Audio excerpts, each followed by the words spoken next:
Hello everybody and welcome once again to WrestleMinute. My name is Jack. I am a ring announcer, commentator, live event host for such pro wrestling promotions as Chikara, Kaiju Big Battle, Ring of Honor, Evolve, Wrestle Circus, Bar Wrestling, and many, many more. But above all of that, I am a great, big fan of professional wrestling. Let's get right into it, guys. There is so much to talk about right now with the big event, the granddaddy of them all, the showcase of the Immortals. WrestleMania is this Sunday in New Jersey, and I'm actually going out there. I'm going out to New Jersey. I will be performing on Saturday afternoon at Orange. Cassidy is doing something, and there's just so many shows going on. I mean, there's too many shows to mention. I remember when there used to be just a couple shows on WrestleMania weekend.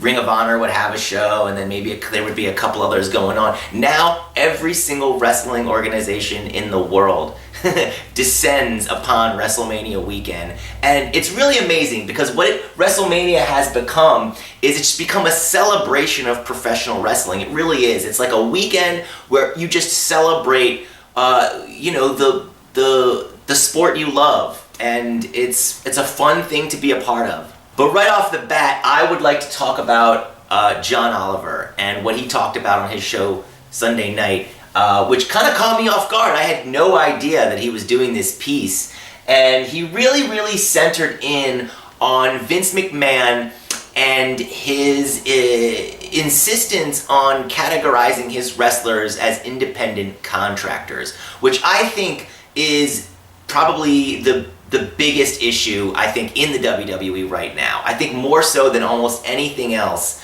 That is a major point of contention, because in no way are they independent contractors. In no way, shape, or form are they independent at all. They're tied to a contract. They can't do anything. They can't even take a day off without getting permission from the WWE.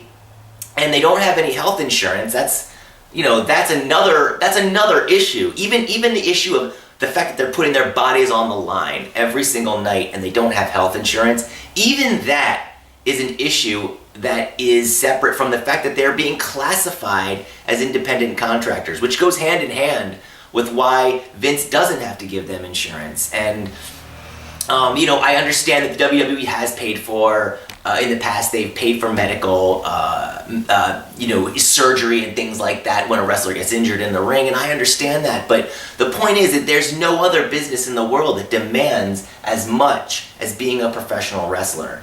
So in my opinion, they owe them that, to at least classify them as employees and not independent contractors. But I think the main question is, is this going to change anything? There's been many reports in the WWE, as they showed when Vince McMahon smacked the papers out of the reporter's hand back in 2003. I forgot that even happened.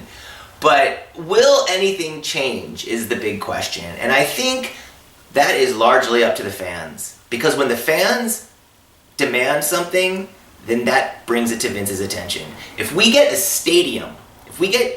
Giant Stadium full of however many 100,000 people, however many are going to be there, if we get them all to band together and start chanting, "Health insurance, health insurance," if they chanted that for 7 hours, I have a feeling Vince would have to do something.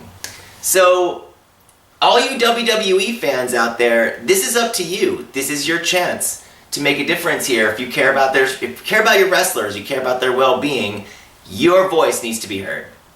And from there, let's take a look at our WrestleMania main event. This will headline the winner-take-all triple threat match between Becky Lynch, Ronda Rousey, and Charlotte Flair for both the SmackDown Women's Championship and the Raw Women's Championship. Now, this was the right choice to make, because if you're going to do it at WrestleMania. Do it at the WrestleMania where the women are going to headline. And I think this is an appropriate main event. I think this is the biggest match on the show, with Becky being the biggest breakout star of the year, Ronda being one of the biggest stars in the company, and Charlotte probably being, she's I think she's the biggest. She's the best superstar in the WWE. I think match-wise, quality, the quality of her matches, the quality of her promos, her persona, everything about Charlotte Flair is amazing. So this match is the appropriate match to headline the show.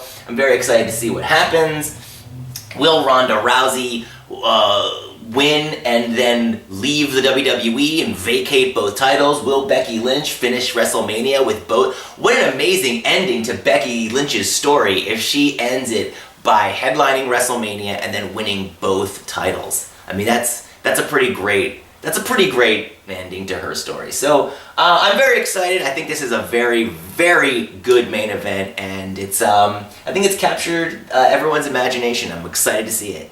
But going into WrestleMania, we've got many, many more questions. We've got, what is John Cena's involvement going to be? Is John Cena even going to be there? Is Kurt Angle really going to wrestle Baron Corbin in his last match in the WWE? I mean, that's the head scratcher for me. Kurt Angle could have had so many other opponents. Rey Mysterio. It could have been, John Cena, Samoa Joe. Any of these would have been higher caliber, and they're not. None of those.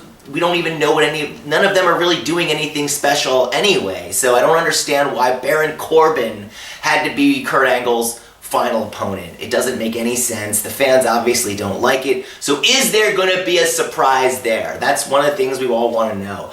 The Undertaker. What's going on with Will the Undertaker even be there? I kind of have a feeling he might not be there. Because what would be the point of keeping that a secret? Last year they didn't tell us what was going to happen, but they did tell us Undertaker would be there. This year, we don't know. What about The Rock? Are we going to see The Rock? Stone Cold? Are we going to see any of these people? Who's going to interrupt Elias? Someone's going to grab Elias's guitar and smash him over the head with it. Who's it going to be? John Cena? The Rock? The Undertaker? These are all questions that will hopefully get answered on Sunday.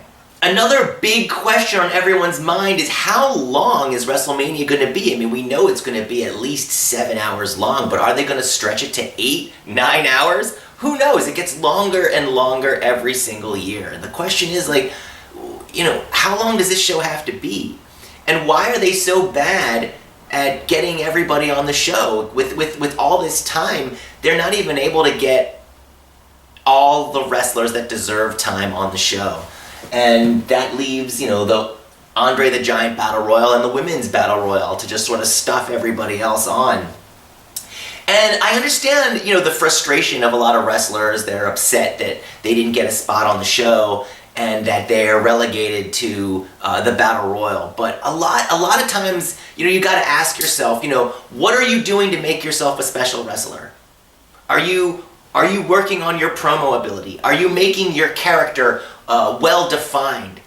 Have you established yourself as something else than just someone who is a good athlete in the ring? Because there's a lot of athletes that are talented and they look great and they're beautiful. But do you actually, do you really feel like you've earned something that makes you special, more special than someone else? What have you done? Have you made yourself a compelling character? What's your gimmick? A lot of wrestlers, they overlook that and they just say, well, I'm a good athlete, I work hard, I'm here every week, I keep my mouth shut. But, that's not enough. You've got to work on that special something, what Becky Lynch did, and you've got to create a compelling character that's a part of you. And I think that a lot of wrestlers, are missing that. And they might find that that's the key ingredient to making them reach that next level of their career. Okay, those of you who are going to be in New Jersey, New York area on WrestleMania weekend, I will be performing at Orange Cassidy is Doing Something on Saturday, April the 6th. That's the day before WrestleMania at 12 p.m. It's at the White Eagle Hall in Jersey City. It's going to be an amazing card. Tons and tons of wrestlers on it. All your favorites will be there. I will be ring announcing the festivities. Not to mention there will be a plethora of other wrestling events going on, not just here, but all over the New Jersey area, in Brooklyn and New York City. WrestleMania weekend is a celebration of wrestling. I, for one, can't wait to go. I can't wait to see all my old friends that I used to see all the time, and now I moved out here in LA, and I only get to see them like maybe once a year. So I'm really excited to see guys like Orange Cassidy, guys like Bryce Remsburg, guys like Eric Cannon. So I'm gonna go out there, I'm gonna check them out, I'm gonna see some wrestling, and then I'll come back and I'm gonna give you a full report on WrestleMania weekend. For WrestleMinute, my name is Jack. I'll see you soon.